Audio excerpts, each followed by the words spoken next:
Welcome to Highly Questionable. We've got Dominique Foxworth. You can check him out at The Undefeated. We've got Bomani Jones. I pointed the wrong way again. Bomani Jones, high noon every day at 4 o'clock. Yeah, there, I got it right that time. It's a mirror. It's confusing. Let's get started. No excuse. Speaking of confusing, what's up with that shirt? And I'm not even talking about Dan. Denim. Get with the times, Bo. Well, what time? 1956? Does everyone who criticized the new All-Star format owe Adam Silver an apology? Okay, I feel like you have to care a lot in order to complain about something, and I didn't hear a lot of complaining before this had been seen. But what I would say is that my favorite thing in basketball the last decade to watch has been the best of the Golden State teams at the end of a game with 3 or 4 minutes left when they're down 10 and there's total desperation. What you saw yesterday at the end of that game, everyone clawing, wanting to win in a game that usually doesn't matter, isn't an exhibition, and you've got the best athletes in the world, and those particular teams, you get 90 minutes of crazy basketball with challenges, with charges, with people playing defense. It was a lot of fun, and I don't think you'll find any criticism. The criticism will come when one of these games is a blowout, not like that when it goes perfectly the first time out. So let's be honest, it wasn't Adam Silver who came up with the idea or who modified the game. It was Chris Paul. I don't know why Adam Silver's trying to take all the credit. I heard multiple times before the game started that it was Chris Paul's idea. So yes, we should celebrate Chris Paul for getting this out of the players because we got great moments. Those defensive moments that you were talking about late in the game. And not only did we get guys stepping up, we got guys shrinking from the moment where we saw James Harden had an opportunity to potentially finish the game and he didn't do it. But I think the key to this was not necessarily the change in the scoring, but it was that they put the kids that who you're playing for, to make money for, right on the court. And the players had to look over and had to see those kids living and dying by every shot like they are addicted to gambling. That was what made it intense and made it fun. Yeah, I mean, I understand the players care about the kids, but if they cared that much about the kids, they just give them the money. They ain't got no reason to do that. The kids are kind of a secondary thing in this. They were in this because they really, really care about winning, and the format did work. I admit, I did not understand the format, right? But once it got to a point where the scores are even late and now you're playing to account, which means you can't just let some time go by and just work on the ebbs and flows, we saw it all come out of everybody. We saw the fouls. We saw the way that they were arguing with the refs. I wanted them to call their own fouls. We'd have been there all night, but it would have been the most fascinating television that I think you probably could have come up with if they were there. So, yeah, I didn't understand the format when it happened. Once I was able to grasp it, I was all the way on board with it. And I want to take this moment right now because someone has to make sure of this. Who knew that a 35-year-old Chris Paul could go off one leg and catch a oop with two hands? That's right. That's true. Who knew that that sort of thing could happen? It's never happened in a regular season game. It's never happened in a playoff game. It only happened in an all-star game. But, Dominique, you weren't made uncomfortable at all by the idea that those kids and their educations were in the balance and then they're worshiping around LeBron excitedly. And then I just feel for those other kids who don't quite get the education that they need because of that. Why is no one talking about those kids? I was absolutely made uncomfortable, and I understand Bo's point, but it's different when you have to look at him right in the face and you look at the end of the quarter and like, oh, there goes those books for old Timmy. Didn't get those for him this quarter. Guess we got to try harder next quarter. And by the way, guys, can we talk about how Giannis just keeps throwing shade at James Harden? He didn't pick him for the All-Star team in the first place. He basically said he wouldn't pass the ball to anybody. Then he says this. Offensively, we were just trying to, find whoever, James Harden was guarding. That's who we thought we're gonna have an opportunity to score on. And obviously, you cannot go wrong. Kemba, Kyle, Joel, me, Siakam, everybody's great players. Whoever has the ball, he's gonna make a play for the guy next to him, and it's gonna be good because we all have great players. Yo, you ever come out of an All-Star game thinking less of somebody? Because James Harden looked shook in the All-Star game. He wasn't the only person who was shook, but he looked the shookest in the All-Star game. Like every complaint we have about him in closeout games, y'all got to take all that back because that dude was shook in the All-Star game. He was shook. Maybe he's just a philanthropist, right? Maybe y'all right. He just cares so much about those damn kids. Did Aaron Gordon get robbed in the dunk contest?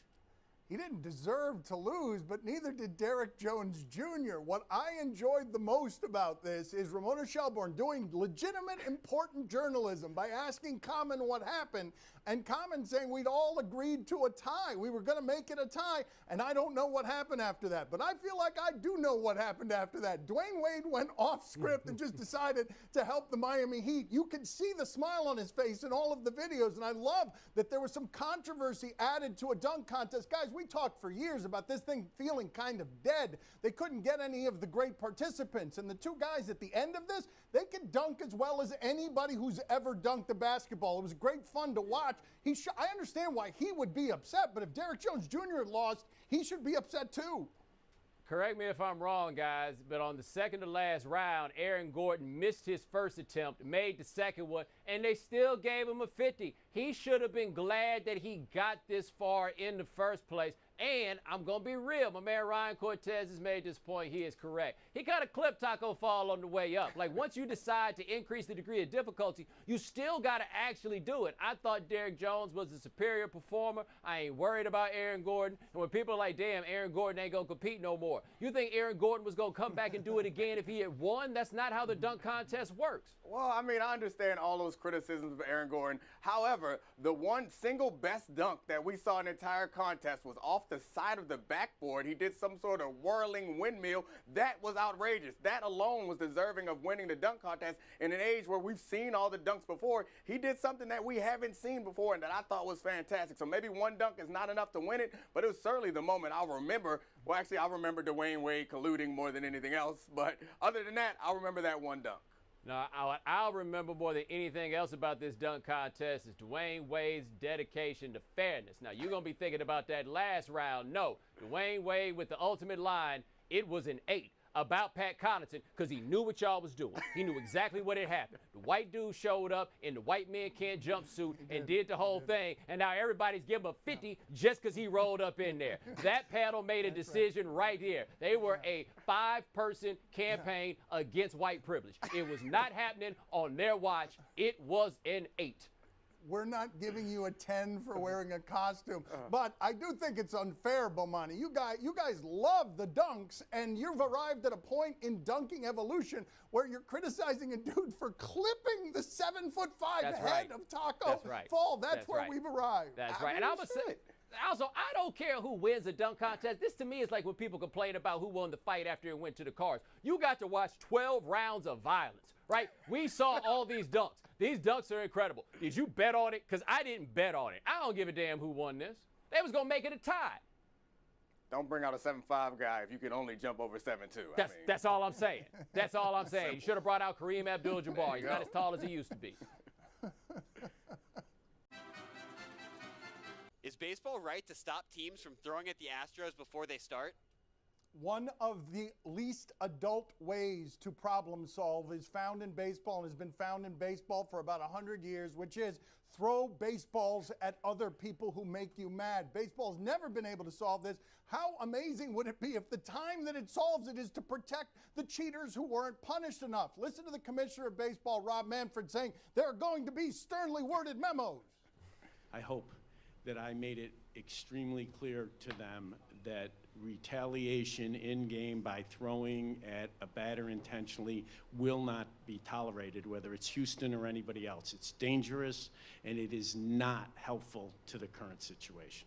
Guys, baseball players are really mad about this. You got Mike Trout, who doesn't say controversial things, saying that team deserves to have its title stripped because it flatly cheated. I don't know what's going to happen here, but you've got guys putting their names on that team's going to have a problem with people throwing baseballs at them. He should punish people sternly for that, and he should go forward and make it a new evolution in punishment so that it's not just now, but people stop throwing baseballs at each other. But because baseball has never been able to solve it, it's not going to be able to solve it here, and I don't trust this commissioner to actually punish baseball players sternly because he didn't punish baseball players any kind of way in this solution. The reason baseball players are so mad at the Houston Astros beyond the cheating is that no one suffered any consequences except for management types. Yeah, I've never been a fan of policing yourself or throwing balls at people because they danced a little too much. But in this case, it absolutely makes sense. They cheated. They redirected the horse of history for baseball, changed some people's careers, and if there was not a punishment for them, I could understand being a player wanting to administer that punishment. But the thing that Rob Manfred said that was kind of most shocking to me is when they asked him about taking away the World Series trophy, he said, it's just a hunk of metal. It's the dumbest thing ever. Of course it's just a hunk of metal. Money is just a piece of paper. The check that I cash every week is just a piece of paper, but we all agree that it has value. So saying that it's just a hunk of metal, it sounds quite enlightened, but it sounds really stupid if you're the commissioner of the league that presents this hunk of metal is the only reason why the guys are out there. Yeah, the only thing I have to say, though, is when the NCAA comes back around and wants to act like something didn't happen, wants to vacate a title and wants to take down a banner, we all say the same thing. You can't erase what happened. Now, all of a sudden, everybody flips up what they're thinking, and they're like, oh, no, wait a minute, we have to take this title. No, man, you don't have anybody to give it to. That's not really the way it works. The other place where I find that people are being hypocritical on this matter is suddenly the unwritten rules of baseball are okay now. When they throw the baseballs at people for all this other stuff, we talk about how silly it is, but now, because everybody wants justice and they don't think the league gave out enough justice, now you're okay with the idea of the beanball. Bottom line is Manfred couldn't win on this one. To get the information that they wanted, the only way they were going to be able to do that was to give players immunity, right? They had no real negotiating room to have on that one. They made that trade to get to the bottom of it. Now, if you are truly the boss, and he's supposed to be the boss, then everybody got to respect it on the back end. That's why we don't walk up on people on the street because they got plea deals, right? Somebody has to be in charge. Somebody has to do this. And if guys do start throwing at the Astros, he's got no choice but to lay down some heavy suspensions, because otherwise it's less about the throwing at the Astros than that one giant fight that you're going to have, because there are 29 other teams that think that they have the right to exact justice on this matter, and he has to do whatever is necessary to shut this down. I mean, I agree with almost everything you said, except for that he had to give immunity. Like, Rob Manfred is the worst district attorney ever. Like, don't you have to negotiate? You just off the top with immunity? Can't you negotiate down to some level of games or some suspension that they're comfortable with to get them to talk? Just giving blanket immunity is different. Don't be mad because their union's stronger than yours. It's not, though. It's absolutely not. It's not. I mean, we can go that. We can tear the whole show up, do the whole topic. Every topic could be what you want to bar do. for bar you for union talk. You want to union talk. Let's do union talk. Who's got the strongest union? Coming up next on my son Stevie show. What does this team need to do on offense to get something going here? We need to change the whole entire game plan at halftime. Hey, what do you need to change about the game plan? What are you frustrated about? There's just a lot going on right out now. It's embarrassing for us here as an offense, so a lot of things we want to fix and correct. Thanks. He lost the first two, and this is the third one, and Pat Connaughton is really taking it to him. Yo, I'm a little disappointed in the lack of competitive spirit in Hachimura, because at some point you're supposed to be blocking his shot. Time to play the game that's excited for Bachelor homecomings tonight. Do you question? I've been saying for years that this is when you give us topics and events and we question them, but really it's just the funny video segment of the show. Do you question if Matt McGloin kept it too real? All right, Kevin Gilbride's New York Football Guardians are having all sorts of trouble scoring, and this is the best evolution that the XFL has had. It's the thing that the NFL needs to adopt. Interviews when guys are frustrated during the middle of everything. Look at what happens here. Matt McGloin ends up getting benched, ends up with 0 points at the half, and listen to what he had to say on his way to the locker room. What does this team need to do on offense to get something going here? We need to change the whole entire game plan at halftime. Hey, what do you need to change about the game plan? What are you frustrated about? There's just a lot going on right out now. It's embarrassing for us here as an offense, so a lot of things we want to fix and correct. Thanks. Wow. They really hurt him there with the stats put up as he's talking. 5 for 13, 32 yards, 1 interception. I love that. I love that the XFL does that. Kevin Gilbride has coached a Hall of Famer in Warren Moon. He coached a guy that they're going to put in the Hall of Fame in Eli Manning. He has been associated with Super Bowls. I'll be damned if Matt McGloin's telling me about my game plan. I'm sorry. Can you imagine how livid you would be? Because one thing the XFL has going for it that is interesting is not every league where you can definitively say the coaches are better than the players. You can definitively say the coaches are better than the quarterbacks. I ain't taking no guff off of you. If I was going to take guff off of you, you wouldn't be playing in the XFL. A, guff, what are you, 60? Guff. And B, the idea that just because he has had success in his career means that he knows what's best. Like, having the stats up there, we all know how interconnected football is and how dependent quarterbacks specifically are on everybody else to succeed. So the idea that he gave y'all the truth, the reason why he stinks is not because he stinks, it's because the game plan is trash. And Matt McGloin's been in the NFL, been a part of NFL game plans more recently than Kevin Gilbride has. So I don't know how we all are so quick to jump on Matt McGloin and say the reason why the numbers and the offense were so bad was his fault. Players first, the quarterback, the coaches Because suck. I done seen his movies. I would love for you to take a week to cook up that Matt McGloin game plan. That's what Kevin Gilbride's thinking the whole way. Like, why don't you come in here and cook up a game plan for Matt McGloin? Okay, but I feel like Dominique didn't watch what was actually happening. Let's play some of these plays. Look at this. You tell me if this is problems with the game plan or this is problems with wide open receivers. Well, yeah. Tell me more, Dominique. like these, I mean, That looked like a pretty good call to me. I didn't watch the game, and I was banking on the fact that neither have you. That was the hope. Do you question if this should be concerning for the Wizards? Okay, everything seems like it should be concerning for the Wizards, but we've got Rui Hachimura. He is playing Papa Shot here, and what happened? Hairline, which means my haircut is still better than your neglected, whatever that is over I there. don't know. Well, I'm just fortunate that Jesus is not doing my shape-ups. I just want to know, He what's is the point? doing yours. What's the point of getting a line if you ain't gonna brush it, right? Like, why you just wasting your money? You wouldn't understand. These are problems that people with hair have. Dan, we'll talk about it after the show, buddy. I mean, he be able to talk to him for like the next month and a half.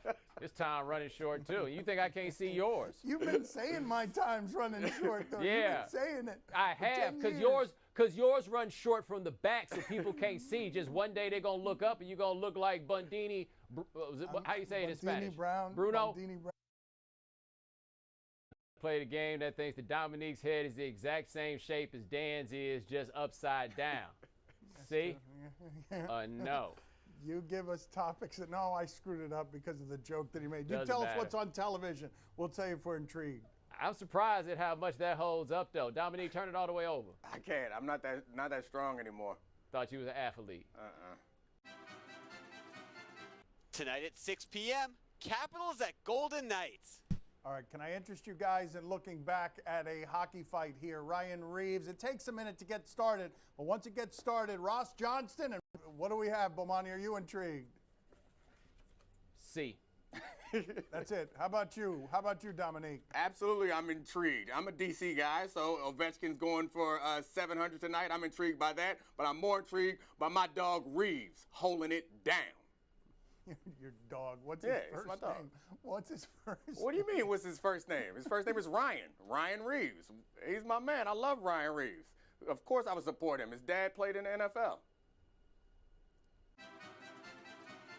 In a rec room or a bar or somewhere, Bartolo Colon shooting pool. Oh, I thought it was going to be a Bomani bachelor. was already laughing. Did he know what was coming? No, here? I Let's thought it was The check in Bachelor. with Let's check in. Oh, you thought that they were setting me up for The Bachelor. No, just for Big Sexy. It was Big Sexy, Bartolo Colon.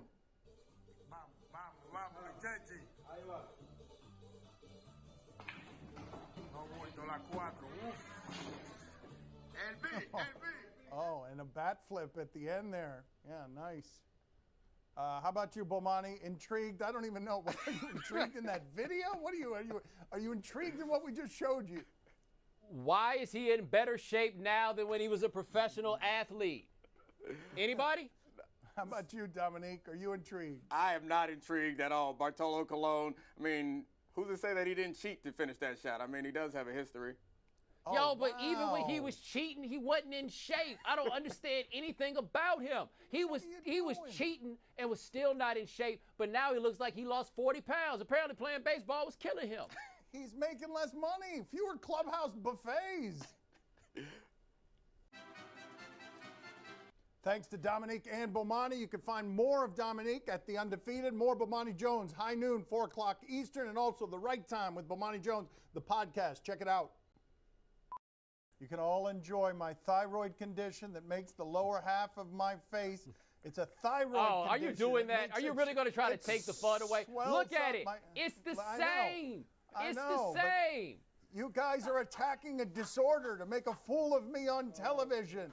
It is the same. It is the same. Oh, go to hell, all of